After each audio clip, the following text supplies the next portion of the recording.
Assalamualaikum warahmatullahi wabarakatuh. Perkenalkan, nama saya Naimah Amalia dari Program Studi Ilmu Al-Quran dan Tafsir Fakultas Usuluddin dan Humaniora UIN Antasari Banjarmasin. Tujuan dari pembuatan video ini adalah untuk memenuhi tugas final tes dari mata kuliah Bahasa Indonesia yang diampu oleh Ibu Fitriani, SPD, STHI, MPD. Materi Bahasa Indonesia yang akan saya ulas adalah kalimat efektif. Nah, sebelum kita masuk ke pembahasan kalimat efektif, kalian harus tahu dulu nih, kalimat efektif itu apa sih? Jadi yang pertama, kita akan membahas definisi kalimat efektif. Kalimat efektif adalah kalimat yang sesuai dengan kaidah bahasa Indonesia dan tidak memiliki makna ganda, sehingga tidak terjadi kesalahan penafsiran. Kalimat yang sesuai dengan kaidah bahasa Indonesia maksudnya kalimat yang terdiri dari unsur subjek dan unsur predikat, lalu tidak memiliki makna ganda. Maksudnya dalam satu kalimat itu hanya menampung satu definisi saja. Maksud kalimat efektif itu adalah kalimat yang langsung bisa atau mudah dipahami dan dimengerti oleh si pembaca atau si penerima informasi, sehingga tidak terjadi penafsiran yang berulang kali, baik secara tertulis maupun secara lisan. Lalu kalimat efektif ini pasti ada bandingannya, yaitu kalimat tidak efektif atau yang bisa kita sebut dengan kalimat rancu. Adalah kalimat yang susunannya kacau dan tidak sesuai dengan kaidah bahasa Indonesia yang berlaku, sehingga maksudnya sulit dipahami. Kalimat tidak efektif ini sangat sulit dipahami oleh orang yang membacanya atau yang menerimanya karena terdapat ambiguitas dan multitafsir. Antara si pembaca satu dan pembaca yang lain memiliki penafsiran yang berbeda disebabkan susunan unsur kalimat tidak rapi. Terus apa sih sebabnya kalimat tersebut bisa dikatakan kalimat tidak efektif? Yang pertama, tidak memiliki subjek predikat atau keduanya. Kemudian yang kedua, tidak logis. Yang ketiga, tidak hemat atau bertele-tele. Yang keempat, ambigu. Yang kelima, tidak paralel. Dan yang keenam, gagasan tumpang tindih. Misalnya penggunaan konjungsi yang berlebihan. Atau kekurangan konjungsi yang membingungkan si pembaca karena tidak tahu arah tujuan kalimat ini kemana. Nah, lalu gimana sih cara membentuk kalimat efektif itu? Kalimat efektif ada syaratnya. Yang pertama, sesuai dengan PUEB. Bagaimana cara membuat kalimat yang baik? Maka harus terdiri dari unsur SPOK. Ada subjek, ada predikat, ada objek, ada kata keterangan. Kemudian yang kedua syaratnya ada sistematis, yaitu harus berurutan. Mulai dari subjek dulu, baru predikat, kemudian objek, lalu keterangan. Kemudian syarat yang ketiga yaitu hemat dan tidak bertele-tele atau tidak boros kata. Apalagi kata yang bersinonim. Jika ada dua kata yang maknanya sama dalam satu kalimat, maka pilih salah satu saja. Dan yang terakhir syarat kalimat efektif yaitu tidak ambigu.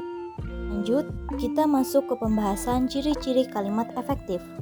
Yang pertama adalah kesepadanan struktur antara subjek dan predikat. Maksudnya, kita harus memperhatikan kelengkapan struktur dan penggunaannya. Jadi, apabila subjek, maka fungsinya adalah sebagai pelaku. Kemudian, predikat adalah kegiatan yang dilakukan oleh si pelaku. Contohnya seperti Fitri membaca buku. Ini adalah contoh kalimat sederhana yang subjek dan predikatnya sangat jelas. Fitri sebagai subjek dan kegiatan yang dilakukannya yaitu membaca buku. Lalu jangan sampai ada kata preposisi di depan subjek seperti di, dan lain sebagainya. Biarkan saja subjeknya ada di depan. Kemudian jangan sampai kata konjungsi berada sebelum kata predikat. Ciri-ciri kalimat efektif yang kedua adalah kehematan kata. Kita harus membuat kalimat itu ringkas dan tidak bertele-tele.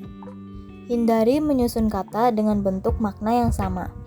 Contoh kalimatnya seperti para mahasiswa-mahasiswi sedang mengerjakan soal ujian akhir semester.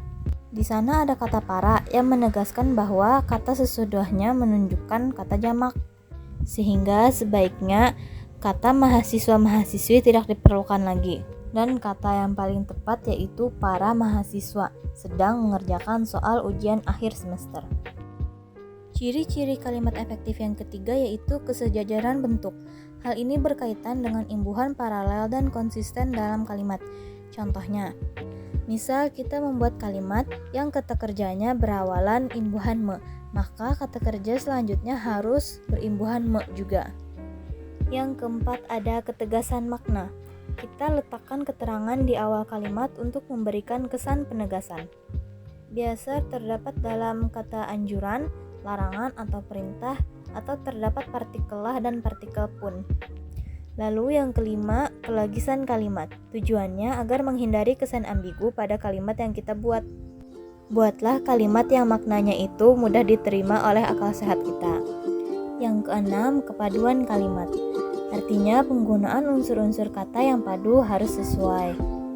Ciri-ciri kalimat efektif yang ketujuh yaitu kecermatan diksi yang dipakai agar tidak timbul ambiguitas. Artinya harus memperhatikan pemilihan kata-kata supaya tidak menimbulkan makna ganda. Kemudian, dalam penyusunan kalimat efektif ada yang namanya penekanan ide pokok. Yang pertama yaitu posisi kata dalam kalimat. Penekanan dalam sebuah kalimat adalah usaha penulis untuk menampilkan fokus dalam kalimat, yaitu dengan meletakkan kata atau kelompok kata yang penting di awal kalimat apabila yang ditekankan adalah unsur keterangan. Dan jika bukan kata keterangan, maka bisa digunakan konjungsi untuk memberi penekanan atau penegasan pada bagian kalimat tertentu. Lalu yang kedua dalam penekanan ide pokok yaitu urutan yang logis. Sebuah kalimat biasanya memberitakan suatu kejadian atau peristiwa. Kejadian atau peristiwa yang berurutan hendaknya diperhatikan agar urutannya tergambar dengan logis. Urutan yang logis dapat disusun secara kronologis dengan penataan urutan yang makin lama makin penting atau dengan menggambarkan suatu proses. Kemudian yang ketiga yaitu pengulangan kata. Pengulangan kata dalam sebuah kalimat kadang-kadang diperlukan dengan maksud untuk memberi penegasan pada bagian ujaran yang dianggap penting. Pengulangan kata yang demikian dianggap dapat membuat maksud kalimat menjadi lebih jelas. Nah, pembahasan materinya sudah habis nih teman-teman. Saatnya kita melakukan latihan agar materi yang dipelajari menjadi semakin jelas dan lebih mudah dipahami. Soal latihan nomor 1. Ada kalimat yang bunyinya, karena dia tidak diundang, dia tidak datang ke tempat itu. Dari kalimat ini, di mana ya letak kesalahannya? Mari kita bahas sama-sama. Ternyata di sana terdapat pengulangan subjek, yang mana hal itu tidak boleh ada dalam kalimat efektif. Karena kalimat efektif itu harus hemat dalam penggunaan kata. Jadi tidak perlu mengulang kata dia. Dan bunyi kalimat yang tepat adalah karena tidak diundang, dia tidak datang ke tempat itu. Kemudian soal latihan nomor 2. Ada kalimat hadirin sekalian dimohon berdiri. Kalimat ini pasti sudah sangat familiar kita dengar. Akan tetapi bentuk kalimat ini merupakan bentuk kalimat tidak efektif. Di mana letak salahnya? Ternyata ada kekeliruan dalam menempatkan kata jamak. Sebenarnya kata hadirin di sini sudah bermakna jamak, sehingga tidak perlu menambahkan kata sekalian setelah kata hadirin. Karena jika terdapat kata yang sudah bermakna jamak, maka tidak perlu menambahkan kata lain yang juga bermakna jamak. Jadi kalimat yang paling tepat yaitu hadirin dimohon berdiri. Nah, sampai di sini pasti kalian sudah paham kan teman-teman? Apa itu kalimat efektif dan bagaimana cara membuatnya? Sangat mudah kan? Mungkin cukup sampai di sini pembahasan materi kali ini. Salah khilafnya mohon maaf karena saya di sini masih dalam tahap belajar. Terima kasih atas perhatiannya. Wassalamualaikum warahmatullahi wabarakatuh.